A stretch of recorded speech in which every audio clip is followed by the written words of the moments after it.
গণেশকে প্রণাম জানিয়ে শুরু করছি আজকের অনুষ্ঠান সৌভাগ্যের সন্ধানে। সৌভাগ্যের সন্ধান ততদিনই ভালো যতদিন আপনার জীবনটা সৌভাগ্য আরো সৌভাগ্যময় হয়ে যাবে। বাট যখন আপনার জীবন থেকে আপনার সৌভাগ্য থেকে আপনি পিছিয়ে যাবেন, তখন কোথাও একটা মনে হবে যে আমি কি হারিয়ে ফেলছি। কারণ যারা জীবনে অনেক কষ্ট করে লড়াই করে যুদ্ধ করে আস্তে আস্তে বড় হয়েছে এবং অনেকে এই বড় হওয়াটাকে সহ্য করতে না পেরে তার উপরে চালান ক্রিয়া করলো। এই চালান ক্রিয়া আপনারা প্রত্যেকেই শুনেছেন এবং এই চালান ক্রিয়া বহু রকমের হয়। তার মধ্যে মারাত্মক চালান ক্রিয়া বান ক্রিয়া, যে বান মারা বলা হয়। এই বান মারা ক্রিয়া আপনারা শুনেছেন, আপনারা বুঝতে পারছেন, আপনি উপলব্ধি করতে পারছেন। কিন্তু আজকের ডেটে দাঁড়িয়ে আপনি সৃষ্টির পর্দায় যত জ্যোতিষ প্রোগ্রাম দেখেন, এই বান নিয়ে আলোচনা কখনো কেউ করেনি। তার কারণ হচ্ছে এগুলো প্রাচীন কালীতন্ত্র, এগুলো শ্মশানের তন্ত্র, এগুলো ডামর তন্ত্র, এগুলো সাঁওতাল তন্ত্র। এগুলো নিয়ে পড়াশোনা করলে তবেই আপনি এর বিষয় বিশ্লেষণ করতে পারবেন। আর যদি আপনি অনেক ডাক্তার দেখাচ্ছেন, অনেক টেস্ট ট্রিটমেন্ট করাচ্ছেন, কিন্তু আপনার রোগ ধরা পড়ছে না, তখন আপনাকে কোনো গুণিন বাড়ি থেকে বলা হলো তোকে তাহলে বান মেরেছে, তো বলে ছেড়ে দিলেই তো আর হবে না। তাকে বাঁচাতে হবে, তাকে সুস্থ করতে হবে এবং তাকে আগামী দিনে ছোটাবার পরিকল্পনা নিতে হবে।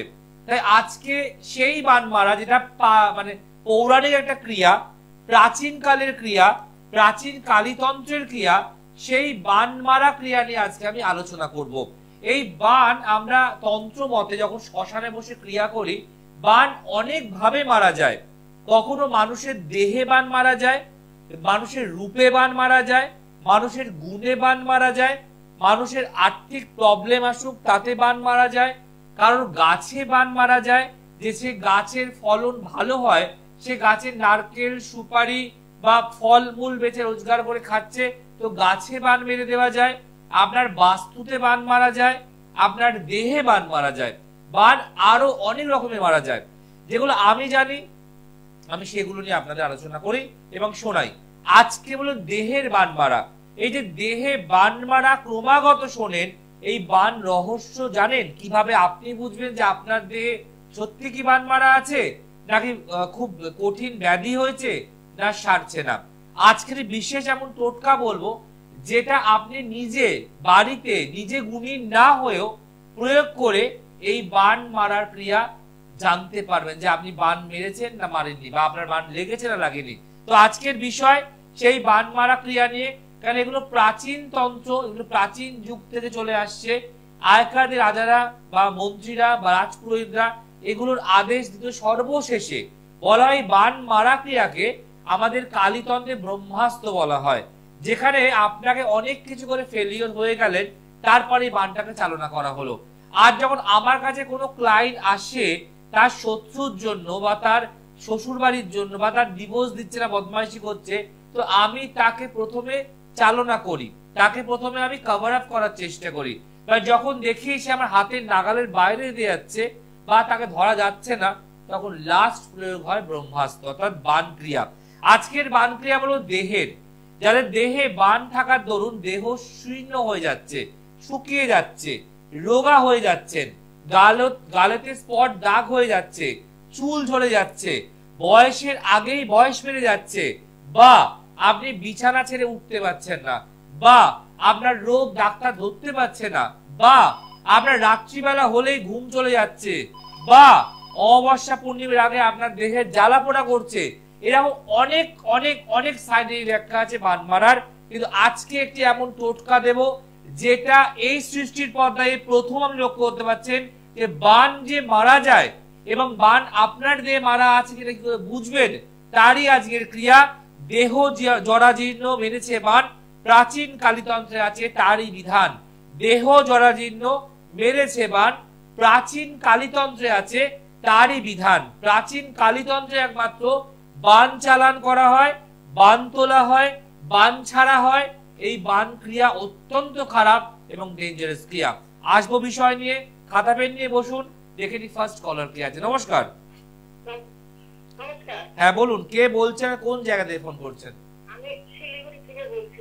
জানবেন কার সম্বন্ধে? সবসময় দেখি, মানে প্রতিদিন আচ্ছা, এই যে আপনি অনেক দিন ধরে দেখেন, চেষ্টা করছেন, লাইন পেলেন, তো এই যে কথা বলার একটা মন ভারাক্রান্ত হয়ে গেল, কান্না চলে এলো, কেন? আরো তো অনেক জ্যোতিষ প্রোগ্রাম তো হয়। না না, আমার মানে খুবই ভালো লাগে। আমি একবার আমার মানে একবার কলকাতাতে আমার মানে আত্মীয় বাড়িতে গেছিলাম, যে ওটা থেকে চেষ্টা করবো। তো মানে আমিও তো কলকাতা অত চিনি না, তবে সময় সুযোগ হয়নি। মানে আমি অনুষ্ঠান থেকে কলকাতার আত্মীয় বাড়িতে এসে টার্গেট নিয়েছি জয়দাকে দেখিয়ে বাড়ি যাবো, কি সেটা আর হলো না, তাই তো? না না, কপাল না, না কপাল খারাপ বলবেন না, কপালকে দোষ দেবেন না, আপনার সময় হয়নি, আপনার আমার সঙ্গে ঈশ্বর কানেকশন করায়নি, তাই হয়নি, তাই না? বাট আগামী দিনে হবে, এটুকু বলতে পারি, টেনশন করার কিছু নেই। চলুন, ডেট অফ বার্থ বলুন। আমার ছেলের ডেট অফ বার্থ 12/11/96। 12 মানে আপনি 12টা 12 না, 12/11/1996। জন্ম সময় বলুন। ওটা 12টা 15। 12টা রাত্রিবেলা না দুপুরবেলা? রাত্রি 12টা 15। আর জন্মস্থান কোথায়? শিলিগুড়ি। আচ্ছা, ওকে 11টার পর, মানে 11 তারিখের পরে 12 তারিখে হয়েছে না 12-র পর 13তে হয়েছে, কোনটা? 11 তারিখের রাত্রি 12টার পরে হয়েছে, তাই তো? একদম একদম একদম। আচ্ছা, অনুষ্ঠানটা কেমন লাগে? এই যে সব কাজ কর্ম ফেলে দিয়ে বসে দেখেন, কেন? কি আছে এই প্রোগ্রামের মধ্যে? আচ্ছা, আরো তো আমার আগে পরে জ্যোতিষ প্রোগ্রাম হয়, সবাইকে কি চেষ্টা করা হয় জানার জন্য? আমি মনে করেন আসলে আমাদের আগে ছোট ফোন ছিল, দেখতে পাইনি, টিভিতে দেখছি, তারপরে কিছুদিন বন্ধ হয়ে গেছিল। আচ্ছা আপনি আমাকে আপনার মোবাইলেও পেয়ে যাবেন, মোবাইলে ইউটিউব গেলে আমাকে পেয়ে যাবেন। এখন আমি টিভিতে না পারলেও আমি মোবাইলে দেখি, এখন চাই। কেন বলুন তো, আমি বুঝে পাই না, এত এত ভালো লাগা কেন, কি আছে? মানে বিশ্বাস একটা, মানে আমার মনে হয় এখন যে আপনি যেটা বলছেন হয়তো সেটা ঠিক, একদম একদম। এই যে আপনার মনের বিশ্বাস, এটাই তার কাজ, কারণ আমি যা বলি জন্মচার্টকে দেখে বলি। চলুন, আপনার ছেলে জন্মবার মঙ্গলবার, বাংলা মতে সোমবার ছিল, ঠিক আছে? আচ্ছা, এবার মেন হরোস্কোপে ঢুকছি। সিংহ লগ্ন, বৃশ্চিক রাশি, নক্ষত্র অনুরাধা, ঠিক আছে? প্রথম কথা বলবো, ছেলের মাথা ঠান্ডা রাখতে বলবেন সব বিষয়, মাথা গরম, হঠকারী সিদ্ধান্ত, তাড়াহুড়ো বা কারোর কথা শুনে কারোর প্রলোভনে পা না দেয়। জন্মচার বলছে কমার্স বা আর্টস নিয়ে পড়ার চার্ট, যে কোনো technical line, electronics line, computer line, electrical line এর জন্য অত্যন্ত শুভ, এবং বলছে কলকাতার বাইরে গিয়ে চাকরি প্রাপ্তির জায়গা। কিন্তু এই যে লগ্নে মঙ্গল মাঙ্গলিক দোষ করছে আর কাল সর্পযোগ, এই দুটোর জন্য হওয়া কাজ আটকে দেবে, সাকসেস আটকে দেবে, টেনশন ডিপ্রেশন বাড়াবে, মাথা গরম করাবে, এবং মনে রাখবেন আয়ের থেকে ব্যয় বেশি, রোজগারে সাফল্য নেই, বিবাহিত জীবন শুভ নয়। বিয়ে দেবার আগে দয়া করে জটক বিচার ছাড়া পা দেবেন না, নাহলে দুটো প্রবলেম হয়। এক হচ্ছে বিয়ে হতেই দেয় না, প্রেম সম্পর্ক ভালোবাসা রিলেশন কাটিয়ে দেয়। 2 নম্বর হচ্ছে যদি বিয়ে হয়ে যায় সেখান থেকে অশান্তি, ঝগড়া, ডিভোর্স, সেপারেশন পর্যন্ত হতে পারে। এখানে চলছে আপনার ছেলের বুধের দশা আর মঙ্গলের অন্তর্দশা। এই সময় যেটা বললাম, হওয়া কাজ আটকে যাবে, সাকসেস হতে পাবে না, অনেক মানুষ থাকবে ওর থেকে কাজ বাগিয়ে নেবে, তারপরে ও কাজ চিনতে পারে না। একদম ঠিক দাদা, এইটাই হচ্ছে। আর মানে কি সরকারি চাকরির যোগ নেই না? দেখুন, সরকারি চাকরির যোগ নেই আমি একদম বলবো না, কারণ অলরেডি কিন্তু দুখানা যোগ পেরিয়ে গেছে, নাকের ডগা থেকে চলে গেছে।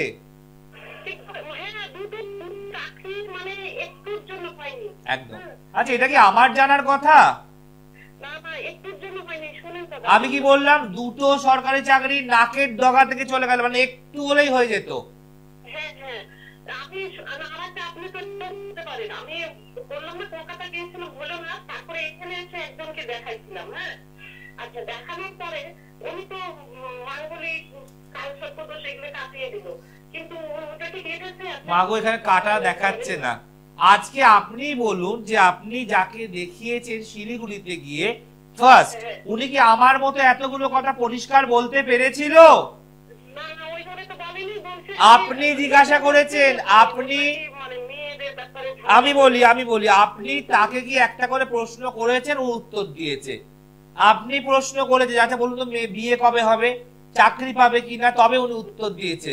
আর আমাকে আমি নিজে উত্তর দিয়েছি, দুটোর মধ্যে ডিফারেন্স রয়েছে। দ্বিতীয় কথা, কিন্তু এখানে কাটানো দেখাচ্ছে না মা, এখানে কালসর্প যোগ মাঙ্গলিক যোগ কিচ্ছু কাটেনি। যদি মনে হয় আপনি তার সাথে একটু কনসাল্ট করুন, যাকে দেখিয়েছেন তার সাথে একটা আলোচনা করুন। আমি কিন্তু কোনো কাটানো দেখতে পাচ্ছি না।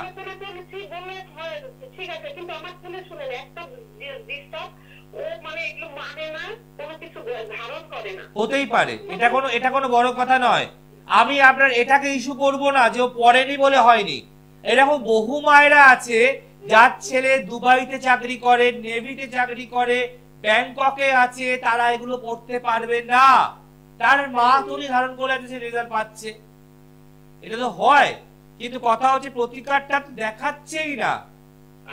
যে প্রতিকার যদি হতো, সত্যি কথা বলুন তো আপনি বুঝতে পারতেন যে পরিবর্তন হচ্ছে। এখানে আমি একটাই কথা বলবো, আমি খারাপ বলছি না, এটা আপনার কপালেরই দোষ যে আপনি আমার কলকাতায় এসে শিয়ালদায় দেখানোর ইচ্ছা প্রকাশ করে পারলেন না, তারপরে গেলেন কাউকে শিলিগুড়ি দেখালেন আর ঠকেও গেলেন। এটা আপনার কপাল, কাউকে দোষ দেবো না। কিন্তু আমি বলবো যদি তার সাথে কন্ট্যাক্ট করা যায়, এখন পাত্তা দেবে কিনা আপনাকে বুঝতে পারছি না আমি, তাহলে এই দোষগুলোর কথাটাকে বলুন যে আমি কিছু রেজাল্ট বুঝতে পারছি না, একটা আলোচনা করুন। আমি যদি কোনো ক্লায়েন্টের কাজ নিই না মা, এটা আমার দায়িত্ব সে কাজটাকে তুলে দেওয়া। আমি রেসপন্স করি, আমায় 24 ঘন্টা হোয়াটসঅ্যাপ করলে আমি অ্যানসার দিই, আমি ফোনে কথা বলি। বাকি জ্যোতিষীরা সেটা করে না, বুঝতে পেরেছেন? আপনি আগে তার সাথে কনসাল্ট করুন, যদি তার কথায় আপনি সন্তুষ্ট না হন তখন আমাকে ফোন করবেন মোবাইল নম্বরে। আচ্ছা ঠিক আছে, ভালো থাকুন। যে কটা কথা বললাম ঠিক বললাম না ভুল বললাম? আপনি আজকে বুঝতে পারলেন সেই দিন আপনি না দেখিয়ে কতটা বড় ভুল করলেন। মানে কি, মানে তখন মানে এমন পরিস্থিতি ছেলে চাকরির জন্য যে কোথায় গেলে চাকরি, মানে ভাবুন আপনি কলকাতায় এলেন কিন্তু আমার শিয়ালদায় দেখাতে পারলেন না শিলিগুড়ি থেকে, তাহলে সেইটা কত বড় ভুল বুঝতে পারছেন আজকে? যে দেখাতে পারলে আজকে চাকরিটা হয়তো হয়ে যেত। আর ওনাকে আমি আমার এলআইসি ভাঙায় মানে কাজ করাইছি জানেন। আমি ওদিকে যাচ্ছি না মা, আপনি যাকে দেখিয়েছেন তার সাথে কথা বলুন একবার প্লিজ। ভালো থাকুন। দেখুন এখানেই বুঝতে হবে যে জয় পরাশর জয় পরাশর, যতই ABCD আসুক, যতই মনে রাখবে দোলের আবির মাখুন আর তীর্থে তীর্থে ঘুরুন, কিছু পাপ কইবে না। পাপ কইতে গেলে আগে নিজেকে পরিবর্তন করাতে হবে, কারণ আপনি যার কাছে যাচ্ছেন সে যদি পাপী হয় তো তার পাপের পরে তো আপনাকে ঘরে চাপাতে হবে। কারণ আমার একটাই কথা বলা, পাপ পুণ্য বুঝি না, একটাই কথা বুঝি যে আমার কোন মানুষের কাছে একটাই রিকোয়েস্ট যে তারা ভালো জায়গায় যান, তারা ভুল ভাল যাবেন না। ডিগ্রি বিগ্রি কিছু নেই, বাজারে বিক্রি হয়, দেবেন যায় না পাড়া থেকে শিশি বোতলগুলো মাথায় ঝুলি নিয়ে, শিশি বোতল কাগজ গুলো বড় ওখানেও বিক্রি হয়, ডিগ্রি পাওয়া যায়। অনেক খুঁজলে বইয়ের ভাজে ডিগ্রি বিক্রি হচ্ছে, কিন্তু যাবেন না, ডিগ্রি বলে কিছু হয় না। পৃথিবীতে ভালো কাজ, মনুষ্যত্ব, ভালো ব্যবহার, দায়িত্ব, রেসপন্সিবিলিটি, যার মধ্যে এগুলো থাকবে তিনি আপনার পাশে সর্বদা আছে। নমস্কার। হ্যাঁ হ্যালো, নমস্কার। বলুন কে বলছেন? আমি বেহালা থেকে বলছিলাম, অরূপ পাত্র। জানবেন কার সম্বন্ধে ভাই? আমি আমার ভাইয়ের সম্বন্ধে জানবো। ভাই? হ্যাঁ। তোমার ভাইয়ের সম্বন্ধে আমি আগেও বলেছি, তুমি আগেও জেনেছো না? তোমার ভাইয়ের সম্বন্ধে আমি সম্পূর্ণ কথা বলেছি, তুমি আগেও এই চ্যানেলের প্রোগ্রামে কথা বলেছো, তোমার সাথে আমি কথা বলা হয়ে গেছে এবং তুমি নিজের জন্যও জেনেছো, আমি ইগনোর করব না। কিন্তু প্লিজ এই দুষ্টুমিগুলো করবে না। জীবনে প্রতিষ্ঠা পেতে হলে কারো কাছে পয়সা খরচা করে যাও না। তুমি জেনেছো, তুমি আমার থেকে নয়, তুমি অন্য কারোর থেকে জেনেছো, আমি সব জানি। তুমি আমার থেকে, তোমার ভাইয়ের জন্য তুমি আমার থেকে জেনেছো। আমি বলি শোনো, তুমি তোমার ভাইয়ের জন্য আমার থেকে জেনেছো, তোমার জন্য অন্য লোকের থেকে জেনেছো। আমি এই দুষ্টুমিগুলোকে সহ্য করতে পারি না। যদি জীবনে প্রতিষ্ঠা পেতে চাও নিজে এবং ভাই, তাহলে একটা বার কারো কাছে যাও, পয়সা খরচা করো। ওই বাড়ি বসে বসে কাজ নেই, কম্বল নেই, ফোন করার জানা, প্লিজ এগুলোকে ছাড়ো। তাই সারা জীবন টিভির সামনেই বসতে হবে, উন্নতি করতে কোনোদিন পারবে না ভাই। আমার কথাটা খারাপ লাগলো, সত্যি এটা। জীবনে ব্যস্ত হয়ে যাও, বিজি হয়ে যাও, ভালো চাকরি করো, তাহলে এই প্রোগ্রাম দেখার সময় যেন না পাও, এটা প্রার্থনা করি ঈশ্বরের কাছে। কিন্তু বারবার ফোন করলে এক কথা বদলে যাবে না, একই বেরাবে। তোমার ভাইয়ের ডেট অফ বার্থ যেমন বদলাবে না। ভালো থেকো। দেখুন, আমি ধরতে পারি, আমি বলতে পারি, আমি বুঝতে পারি, কিন্তু আমি চাই না যে ওর একই প্রেডিকশন আমি আরেকবার করবো আর বাহবা নেবো, বাহ বাহ কি ভালো বলেছেন, এটা আমার চাই না। আমি চাই আমার প্রোগ্রাম যত মানুষ কম দেখে তত ভালো। সব ক্লায়েন্টরা ব্যস্ত হয়ে যাক, সবাই চাকরি পাক, সবাই সংসার উন্নতি করুক, যেন আমার এই সৌভাগ্যের সাথে দেখার সময় কারণ না হয়। আমি রোজ প্রার্থনা করি ঈশ্বর দেবদেবীর কাছে যে আমার যে এত জনপ্রিয় প্রোগ্রাম, যেখানে আজকে সৌভাগ্যের সন্ধান মানুষ দেখার জন্য, কথা বলার জন্য অধীর আগ্রহে বসে থাকে, আমি চাই আমার সব ক্লায়েন্টরা চাকরি পেয়ে যাক, ব্যস্ত হয়ে যাক, যেন অনুষ্ঠান দেখার মধ্যে সময় না থাকুক। এই ভাইয়ের মতো নয়। কথাটা শুনতে খারাপ হলে আপনারা বুঝুন আমি ঠিক বলছি কি ভুল। যেটা বাদ ধরে আপনি আগেও জেনেছেন, আজ জানবেন, আবার 10 বছর পর জানবেন, লাভ কি? যেখানে ছিলেন সেখানে বসে থাকবেন। নমস্কার। বলুন কে বলছেন? নমস্কার। জানবেন কার সম্বন্ধে? না না মাগো, তুমি ভাগ্যবান নয়, আমি ভাগ্যবান। আমার অনুষ্ঠানে তোমরা কাজ কর্ম ফেলে দিয়ে দেখো, এটা সত্যি ভালো লাগে। আচ্ছা কেন কেন বলুন তো, এত ভালোবাসা কেন? আরো তো অনেক জ্যোতিষ প্রোগ্রাম হয়।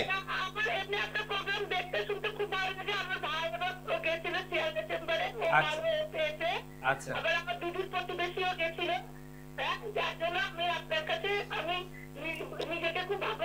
না না, আর একটা কথা আমি জিজ্ঞেস, আপনার ভাই আমার শিয়ালদা চেম্বারে দেখিয়েছে, প্রতিকার করেছে, ভালো আছে।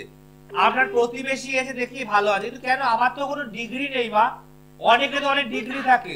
আপনি যেটা বলেন, আপনার প্রত্যেকটা কথা আমার খুব ভালো লাগে, আর আপনি ছন্দ মিলিয়ে যে টোটকা বলেন, আমি অনেক টোটকা করি। বাহ, তাই জিজ্ঞাসা করছি যে আমার তো কোনো ডিগ্রি নেই, আমার তো পিএইচডি নেই, ডক্টরেট নেই, প্রফেসর নেই, আচার্য নেই।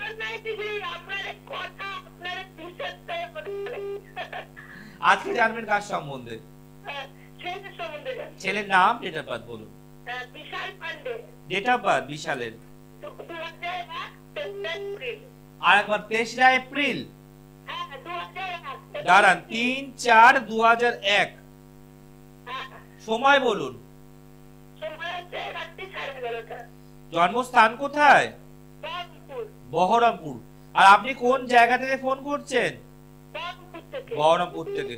তো ভাই যখন শিয়ালদা চেম্বারে দেখাতে এলো, ভাই বাড়ি গিয়ে কি বললো? কেমন ভিড়, নাকি ফাঁকা বসে মাছি পাচ্ছি?